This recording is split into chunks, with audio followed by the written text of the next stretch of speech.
আমার ফোন আছে, আমি নাম্বার দিচ্ছি। আর ভাইদের ক্ষেত্রেও বলতেছি, আমার কিন্তু টাচ ফোন নাই, আমার বাটন ফোন।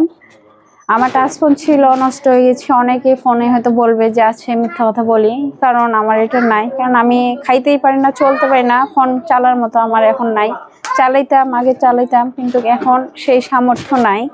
তাদের কাছে একটাই রিকোয়েস্ট, বিয়ে শাদী করেন কিংবা যাই হেল্প সহযোগিতা করেন, আমার ছোট ফোনে করবেন। বিয়ে শাদী যদিও করতে চাই একান্ত, তো নিজে ফোন কিনে দিয়ে কিংবা ডাইরেক্টলি সরাসরি যদি আমার বাসায় এসে বিয়ে শাদী করে তো আলহামদুলিল্লাহ। যদি কেউ ফোনের মাধ্যমে করতে চান, তাদেরকে বলি যে আমাকে ফোন নিয়ে তারপরে আপনারা বিয়ে শাদী করেন, কারণ আমার ফোন নাই, অন্যের ফোনের কাছে যাওয়া যাবে না, কেউ দিবেও। উনি প্রথম হিসাবে ঠিকই আছে এক্সপার্ট। প্রিয় দর্শক, আসসালামু আলাইকুম। দেশ এবং দেশের বাইরে থেকে যে যেখান থেকে আমাদের এই ভিডিওটি দেখছেন, সবাইকে শুভেচ্ছা জানিয়ে আজকের ভিডিও শুরু করছি।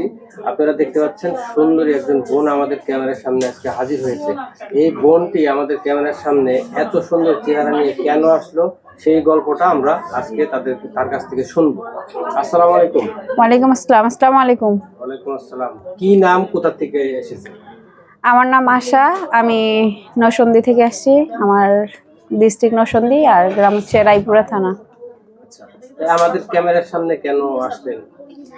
আমি ক্যামেরার সামনে আসছি কিছু মনের কথা বলার জন্য, কিছু দুঃখের কথা বলার জন্য। এই জন্য আমি ক্যামেরার সামনে আসছি।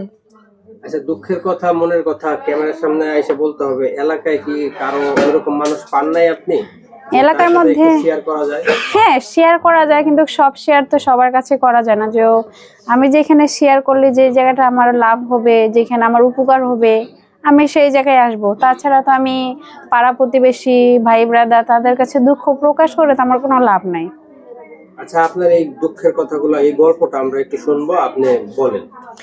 হ্যাঁ, আমার দুঃখ হচ্ছে আমার হাজবেন্ড নাই। আমার হাজবেন্ড মারা গেছে, 3.5 বছর হয়ে যাচ্ছে। এই জন্য আমি লাইফ আসছি অনেক কষ্ট করে, যে আমি একটা মনের মানুষ চাই, কিংবা আমার একটা বাচ্চা আছে, মেয়ে বাচ্চা, তার একটা বাবা হিসাবে চাই। এই জন্য আমি লাইফ আসছি, যে আমি কি করব সেটা বলে বুঝাইতে পারতেছি না। আর আমার পরিবারে আমি, আমার মা আর আমার মেয়ে ছাড়া কেউ নাই। এই জন্য আমি লাইফে আসছি। আপনার হাজবেন্ড কিভাবে মারা গেল? আমার হাজবেন্ড মারা গেছে, আমার বলে সংকোচ হচ্ছে, অনেক হচ্ছে। আমার হাজবেন্ড মারা গেছে রোড অ্যাক্সিডেন্টে, দুর্ঘটনায়। আমার মেয়ে যখন গর্ভে ছিল তখন আমার হাজবেন্ড রোড অ্যাক্সিডেন্টে, দুর্ঘটনায় মারা যায়। রোড অ্যাক্সিডেন্টে? হ্যাঁ। আপনার কত বছর সংসার হয়েছিল? আমার সংসার বেশি না, আমার সংসার 1 বছরের মাথায় আমার গর্ভে সন্তান আসে 3 মাসে, তখন আর আমার হাজবেন্ড আর কি মারা যায় দুর্ঘটনায়। খুবই দুঃখজনক কথা।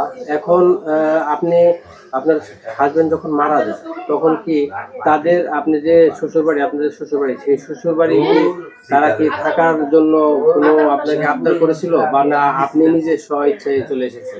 ওরা আবদার করার মতো, আমরা যেরকম গরিব ঘরে ছিলাম, সেও গরিব ঘরেরই ছিল। তাদের পরিবার চলতো কোনো মতো, চালাইতো আমাদেরকেও, কিন্তু তার পরিবারের সন্তান দেখার মতো কেউ ছিল না। আমার শ্বশুর শাশুড়িও মারা গেছিল, দেওর যা ছিল, তারা তো আমার সন্তানকে আমার মতো দেখার মতো কেউ থাকতো না। তারা তো তাদের মতো দেখতো, আমার মতো তো কেউ দেখবে না। এই জন্য বাধ্যতামূলক আমি আমার সন্তানকে আমার গর্ভে আমি আমার মায়ের বাসায় নিজ ইচ্ছায় চলে আসি। তাহলে এই যে আপনার হাজবেন্ড কত বছর হলো যে মারা গেছে? আমার হাজবেন্ড মারা যায় 3 বছর, 3.5 বছর হয়ে গেছে। 3.5 বছর? হ্যাঁ। তাহলে 3.5 বছর যাবত আপনি একা কাটাচ্ছেন? হ্যাঁ, আমি একা আমার মায়ের বাসায় কাটাচ্ছি। 3.5 বছর ধরে এইখানেই আছি। আমার মা অনেক অসুস্থ, কয়েকদিন আগে সুস্থ ছিল, এখন হঠাৎ ক্যান্সার রোগী ধরা পড়ছে। তো তার চিকিৎসা করতে পারতেছি না, কিংবা নিজেও কাজ করে যে নিজে খাবো, সন্তানকে খাওয়াবো, সেটাও পারতেছি না।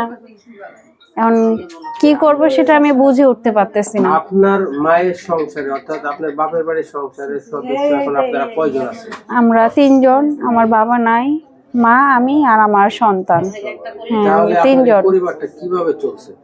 পরিবার, আগে আমার মা কাজ করতো, আমাদেরকে চালাইতো, মেয়েকে কোথাও যাইতে দিত না। আমাকে যে একটা বিবাহিত মেয়ে বাসায় রাখা, বাইরে যাইতে দিত না। না পান, কিংবা হয়তো আমি অনেক সময় পরের কাজ করি, আমি সেলাই টেলার্সে কাজ করি, বাসা বাড়িতে কাজ করি না, কারণ নিজের মান সম্মানের ভয়ে করি না।